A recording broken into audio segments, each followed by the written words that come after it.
Chapter 1. The musketeer Scott Bessent, Trump's newly confirmed Treasury Secretary, stood in the towering silence of his office. The muted hum of the city outside filtering through reinforced glass as he stared down at the bustling maze of Washington, D.C.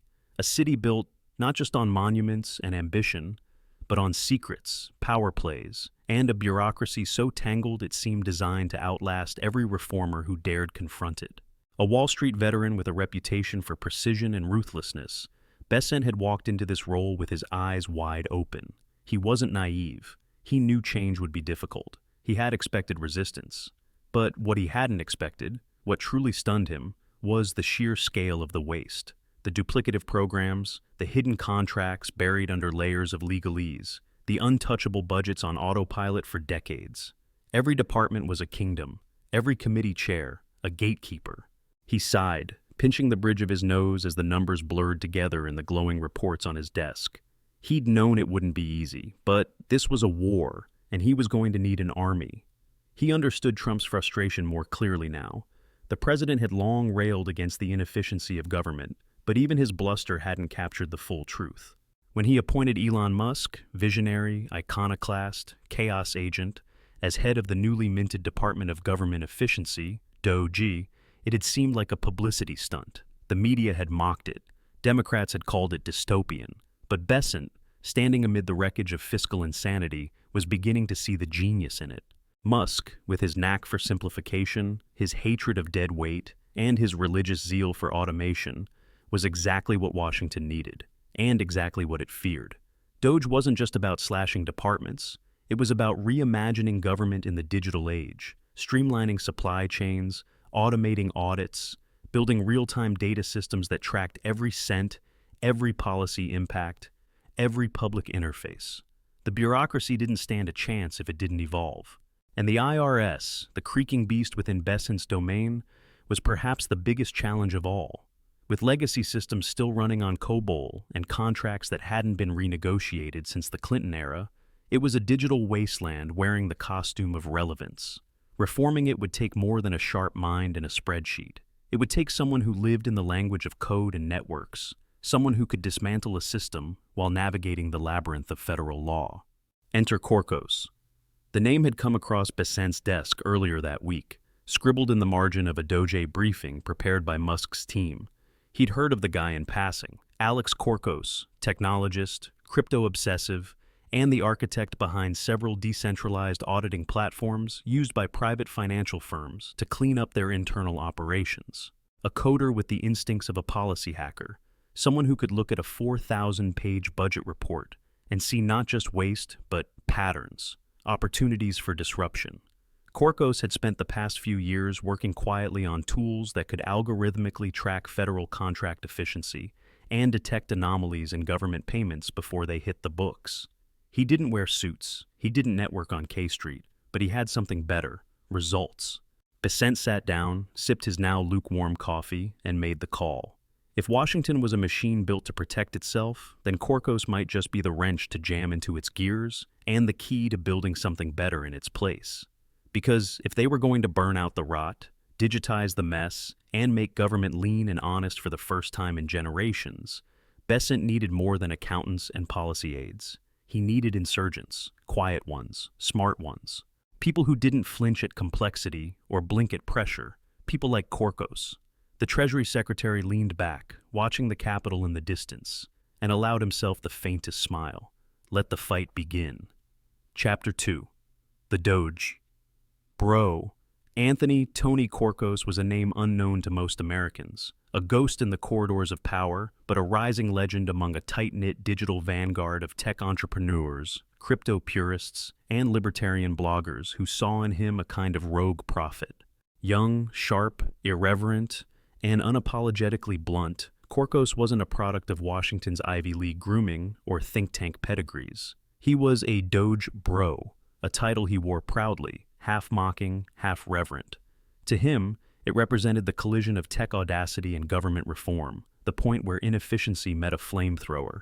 Elon Musk had discovered him through a mutual contact in a digital efficiency forum, drawn in by Korkos's fiery blog post, dismantling the federal procurement system line by line, complete with memes, code, and interactive spreadsheets. Musk read it twice, then hired him the next morning. Now, Korkos sat across from Treasury Secretary Scott Bessent in a cramped, makeshift office deep within the bowels of the IRS headquarters. The space looked like it hadn't been updated since the Reagan administration. Flickering fluorescents, mustard-colored walls, and a humming network of dusty, mismatched monitors. And yet Korkos was practically vibrating with energy, legs bouncing under the table, laptop open and littered with post-it notes, filled with scrawled equations and flowcharts. "Mr. Secretary," he said, his voice pitched high with barely contained excitement, "this is worse than I thought. 80% of their operations budget goes to contractors and licenses. And the modernization program? It's not modern, it's a black hole. A flaming quantum singularity swallowing billions without a trace. I found a licensing fee for a software protocol that hasn't been supported since 2007. There are storage contracts with companies that no longer exist." Bessent, exhausted from weeks of staring into the abyss of government inefficiency, ran a hand through his thinning hair and exhaled slowly. "I know, Tony. That's why we're here." His tone was measured, but there was a fire in his eyes, too. This wasn't just a policy problem, it was a fiscal cancer, and it had metastasized across an agency with the power to ruin lives with a keystroke. Korkos leaned forward, his energy turning razor sharp. "Then we need to expose it, publicly. We need to show the American people where their money is going, not just numbers, narratives, dashboards, receipts, annotated screenshots of contracts that cost more than startup burn rates. We make it a national campaign. Data meets disruption." Bessent hesitated. He knew the truth was on their side. He had the president's full backing and a public increasingly angry at anything that smelled like corruption or waste. But the IRS wasn't just another agency. It was the revenue backbone of the federal government. It had powerful allies in Congress, vast databases, and deep institutional memory. Taking it on publicly meant war. Still, the logic was sound. Transparency could be their greatest shield. If they exposed the rot with precision and fact, free from partisan spin, they could inoculate themselves from bureaucratic retaliation. He met Korkos's gaze and nodded. "Start building the report. Visual, accessible, bulletproof. No exaggeration, no rhetoric, just truth. Let the data speak, and let the country listen." Korkos grinned, already opening up his dashboard tool, fingers flying across the keyboard. "You got it, boss. Time to make the swamp choke on receipts." The war on inefficiency had found its newest battlefield, and Tony Korkos was already sharpening his code. Chapter 3. The Shadow Network. News of DOGE's sweeping investigation into the IRS spread like wildfire through Washington, igniting panic, speculation, and an undercurrent of dread that cut through both sides of the aisle.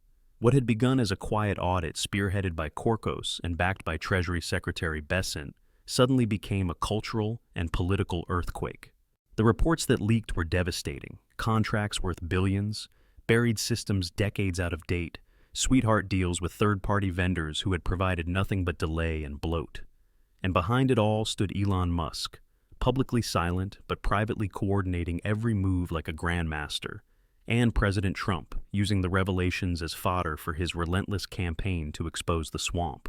In the hushed corridors of Capitol Hill, whispers turned into worried conversations. And soon those conversations reached the ears of someone long thought to be above the fray but never truly gone from it, former President Barack Obama.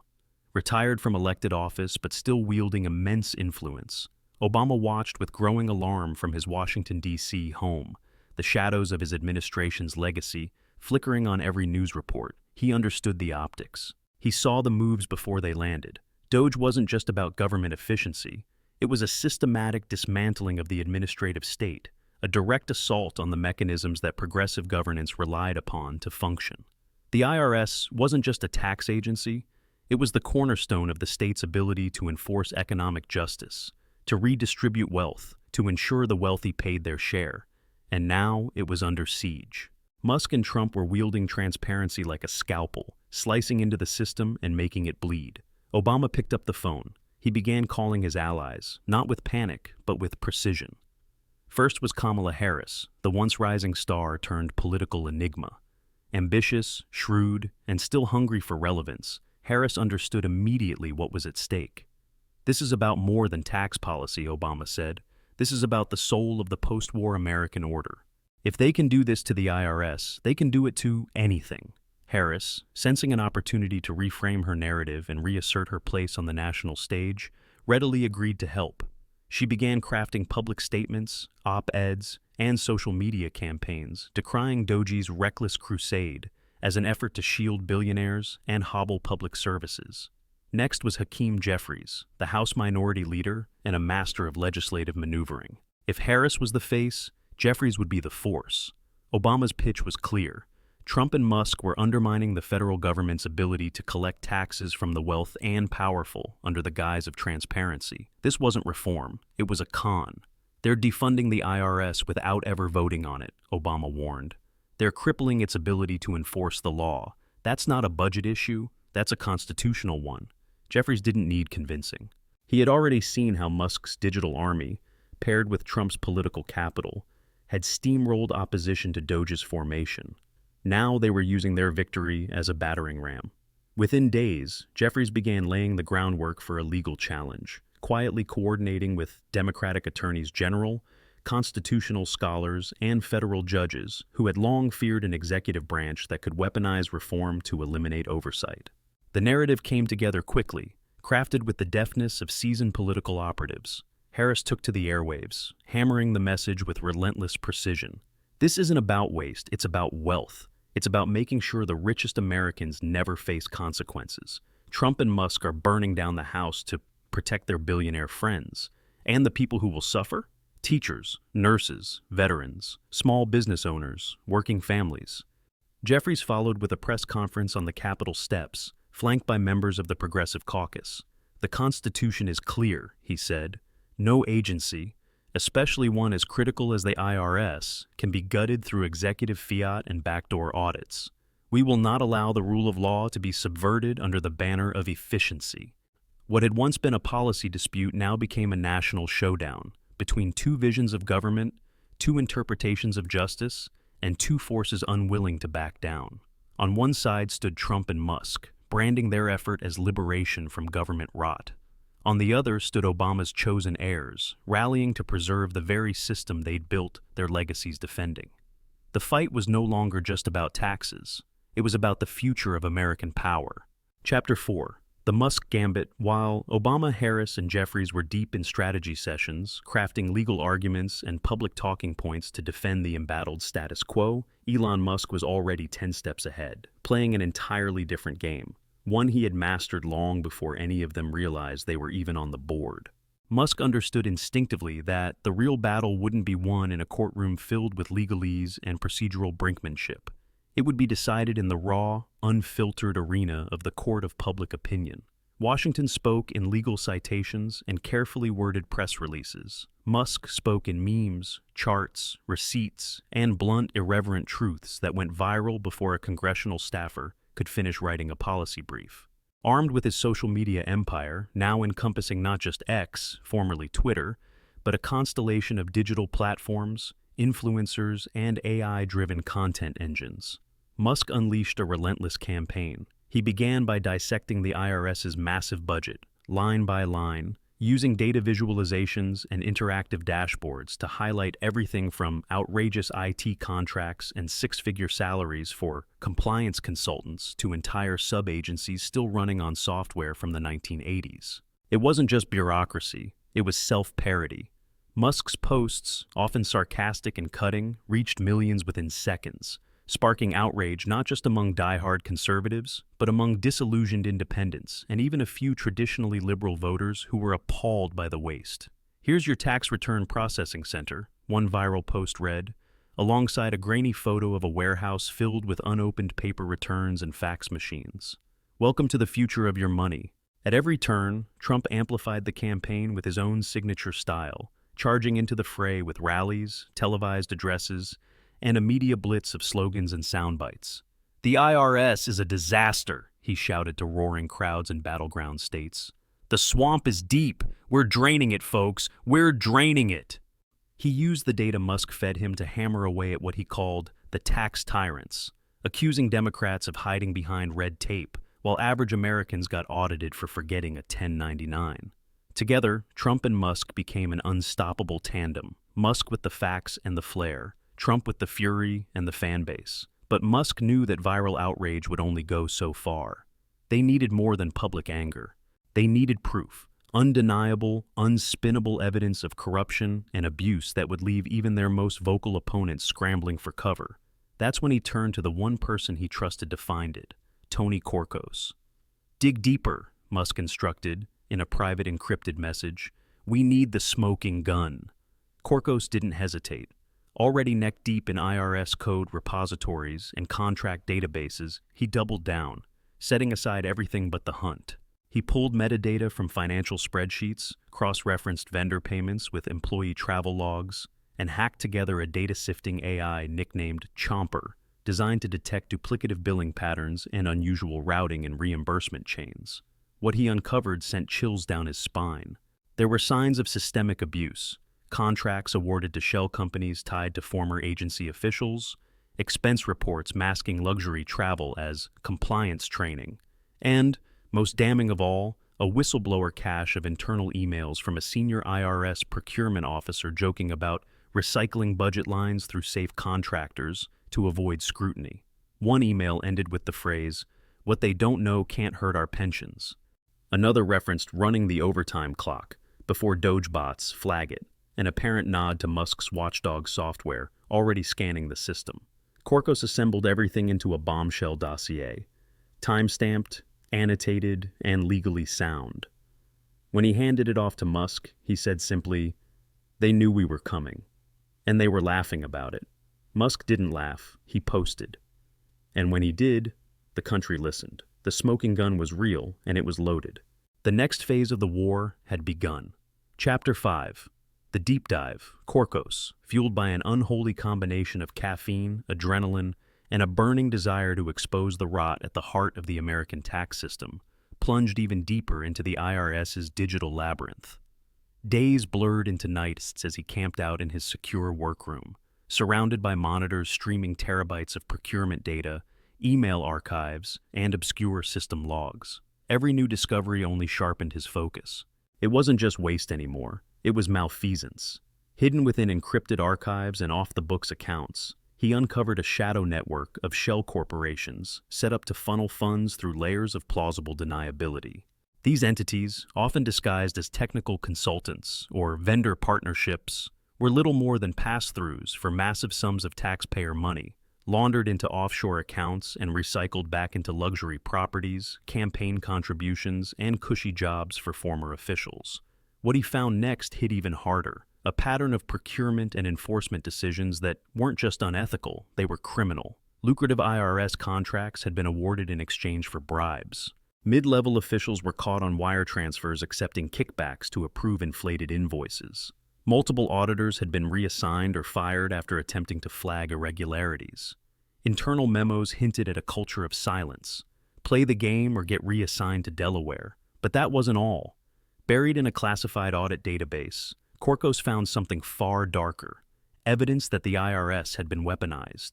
Detailed spreadsheets and access logs showed that politically affiliated nonprofits, media outlets, and specific donors to conservative causes had been flagged for enhanced scrutiny under the guise of routine compliance. One list included names of Trump campaign bundlers, a senior staffer from DOGE, and even a rural newspaper editor who had criticized Democratic tax policy. Meanwhile, high-dollar liberal organizations with similar structures had been rubber-stamped for tax-exempt status with barely a second glance. The discrepancy was damning. It wasn't just corruption, it was collusion. The IRS had been used as a political weapon to suppress dissent and shield the powerful, all while claiming to serve the American taxpayer. Korkos knew this was dynamite, so hot it had to be handled with surgical care. He compiled the findings into a secure report. Timelines, annotated screenshots, money flows, and whistleblower testimony, all locked behind layers of encryption. When he presented it to Treasury Secretary Scott Bessent, the room went quiet. Bessent, pale but resolute, read the executive summary twice before picking up the red phone on his desk and requesting an immediate Oval Office briefing. President Trump listened in silence as Bessent laid out the findings. With each page, each revelation, Trump's expression darkened. He had long suspected the IRS had been part of the machine working to sabotage his first administration, but the scope of what Korkos had found exceeded even his worst assumptions. When Besant reached the final page, Trump looked up, eyes gleaming. Bing! Not with surprise, but with righteous fury. "They turned the tax system into a political weapon," he said, his voice low, seething. "They thought they could get away with this forever. But now we show the American people the truth." He stood, pushing his chair back with a quiet force, and turned to Bondi and Levitt, already in motion. "Prepare a full declassification. We're going public. I want this on every screen in the country by tomorrow night. No spin, no edits. Just the truth, raw and unfiltered." The order was given, the fuse was lit, and the most powerful agency in American domestic life was about to be dragged, blinking and snarling, into the light. Chapter 6, The Supreme Showdown.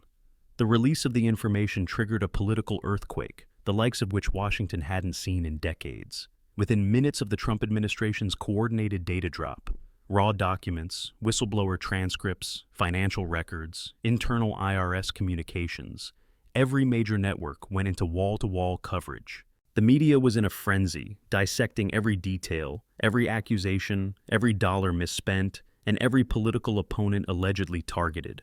Cable news anchors struggled to keep up, as new revelations emerged hourly, each more damning than the last. Political pundits on both sides of the aisle shouted past one another, debating whether this was the long-overdue reckoning with bureaucratic rot or a dangerous, calculated assault on the last pillar of federal authority. But one thing was clear across the country: the public was outraged. Americans, long conditioned to view the IRS with a mixture of resentment and resignation, now saw it not just as inefficient, but as corrupt, partisan, and weaponized. Polls showed a historic drop in public trust in the institution, and calls for full-scale reform surged across red and purple states. But the political establishment wasn't going down without a fight. Former President Barack Obama, flanked by Vice President-turned-activist Kamala Harris and House Minority Leader Hakeem Jeffries, launched an all-out counteroffensive. They dismissed the investigation's findings as circumstantial, cherry-picked, and dripping with partisan motivation. They accused Trump and Musk of exploiting public anger to destroy a vital government institution that, for all its flaws, was essential to the social contract. "This isn't about reform," Harris said during a televised rebuttal. "It's about revenge, and in their rush to tear things down, they're putting millions of working families at risk." Jeffries, using his trademark blend of charisma and precision, filed an emergency injunction with the federal judiciary, seeking to halt any executive action against the IRS and force an independent review of the evidence. "The stakes are too high to allow the collapse of our nation's tax infrastructure to be dictated by the whims of billionaires and demagogues," he declared from the Capitol steps. With the country tearing itself apart over the future of taxation, transparency, and trust, the case ascended to the highest court in the land. The Supreme Court, already tested by years of political polarization, now found itself at the center of an existential crisis. At stake was not just the legitimacy of the IRS, but the balance of power between the executive and legislative branches, between populist disruption and progressive institutionalism. Chief Justice John Roberts, a man known for his cautious, calculated jurisprudence, now faced what would be the most difficult decision of his storied career. The case wasn't just legal, it was historical, ideological, and deeply personal to the American psyche. The courtroom arguments were fierce, every seat packed, every eye on the 9 justices. On one side, attorneys representing Obama, Harris, and Jeffries defended the integrity of the federal government, arguing that the accusations, while troubling, did not justify the decimation of an entire agency. They spoke of precedent, of constitutional boundaries, of the chaos that would follow if the president could gut a federal institution through executive fiat. They invoked the legacy of progressive reform, of fair taxation, of the need to protect vital social programs from budgetary starvation. On the other side stood the legal team representing Trump's administration, led by a fiery, data-driven defense constructed by Musk's DOGE operatives and spearheaded by Kash Patel's findings. They laid bare the extent of the corruption, the political targeting, the mismanagement, and the systemic abuse that had metastasized within the IRS. They didn't ask for mild reform. They demanded a reckoning. It was more than a legal battle. It was a clash of visions. On one side stood the legacy of Obama, the promise of a progressive future built on federal oversight, wealth redistribution, and systemic equity. On the other stood the populist revolt of Trump, the promise of a leaner, more accountable government rooted in individual freedom and technological efficiency. America watched, holding its breath, as the court prepared to decide not just the fate of a department, but the direction of a nation. Chapter 7. Judgment Day. The Supreme Court's decision was delivered on a sweltering summer afternoon, the kind of oppressive Washington heat that made tempers run short and tensions run high. Outside the court, crowds had gathered in anticipation, some holding signs proclaiming, "Save the IRS, save the system," others waving flags with slogans like, "Drain it all," and "End the tyranny of taxation." Every media outlet in the country had cameras trained on the marble steps.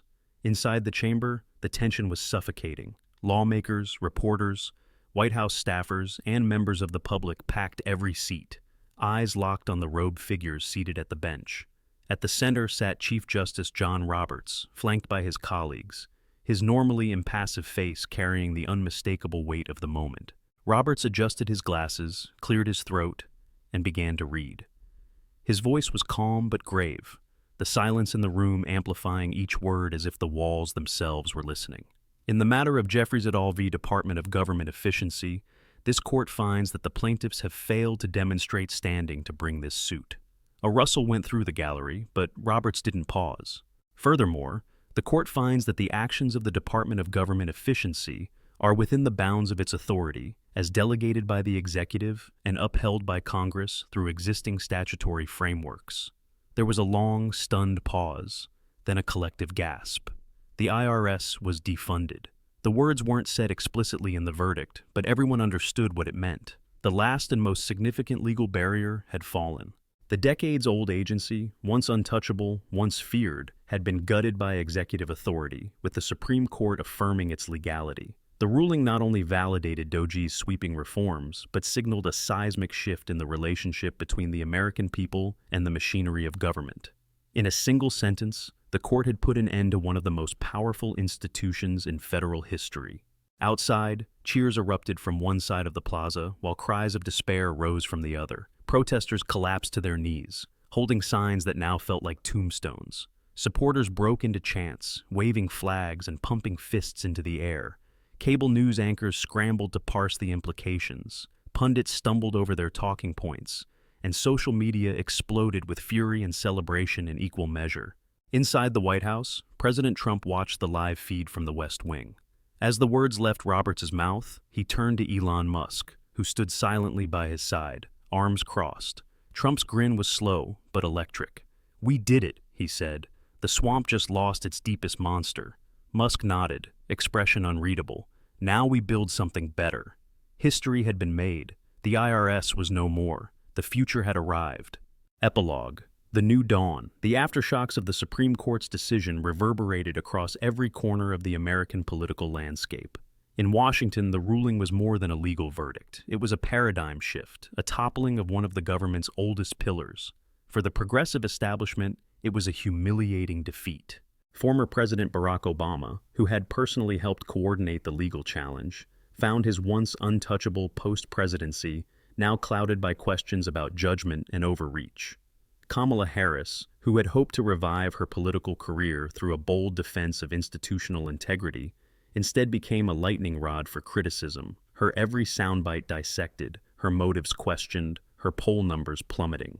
Hakeem Jeffries, despite his tactical brilliance and fiery rhetoric, faced mounting pressure from within his own caucus for having led a high-profile charge that ended in failure. Their reputations, once robust, now carried the stain of miscalculation. The tide of public opinion, shaped as much by narrative as by fact, had turned, and it was brutal. Trump and Musk, by contrast, were exalted. Their unlikely alliance had, against all odds, delivered one of the most audacious political victories in modern history. They hadn't just trimmed bureaucracy, they had torn down the IRS, the very symbol of government overreach in the eyes of millions. For Trump, it was vindication, a living monument to his long-promised crusade to drain the swamp. His approval ratings soared among his base, but more remarkably, he made inroads with independents and even some disillusioned moderates who saw in this upheaval a strange kind of clarity, proof that entrenched power could, in fact, be broken. For Musk, it was a revolution made real. The man who had built rockets, rewired transportation, and joked his way through regulatory hearings had now played a decisive role in dismantling a federal agency. He was hailed as a futurist savior, the face of a bold, tech-driven governance that valued speed, transparency, and disruption over protocol and precedent. And then there was Tony Korkos, the former nobody, the caffeinated coder, the self-proclaimed DOGE bro who had become a household name. His mimetic swagger and savage spreadsheet-backed takedowns of government inefficiency became legend. Late-night talk shows referenced him. Conservative influencers quoted him. Tech startups built Slack bots that simulated his data mining algorithms. He was invited to speak at universities and summits, though he declined most of them, preferring instead to stay embedded in the quiet nerve center of DOGE, where he was already deploying bots to monitor procurement fraud across other agencies. As the dust settled, Treasury Secretary Scott Bessent stood by the window of his office, the sun casting long shadows across the monuments of a capital city that had just been shaken to its foundations. He sipped his coffee, this time hot, and allowed himself a rare moment of satisfaction. They had done what no one thought possible. They had taken on an immovable institution, shattered it with facts and willpower, and emerged victorious. But he also knew better than to believe it was over. The old order never died quietly. The entrenched interests would regroup. They would adapt. They would shift their strategies and find new ways to protect their influence and rebuild their walls. The swamp didn't vanish, it morphed. Bessent saw it already, the first trickle of op-eds calling for a new federal revenue model, the sudden emergence of think tank roundtables questioning whether too much efficiency might endanger democratic oversight. The next battles were already forming on the horizon, but for now, for this moment, they had won.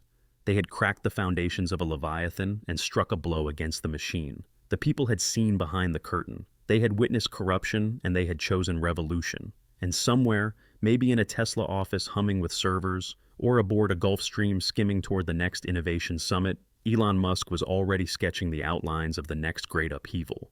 Because for the men and women who had broken the IRS, the mission wasn't just about ending what was broken. It was about building what came next.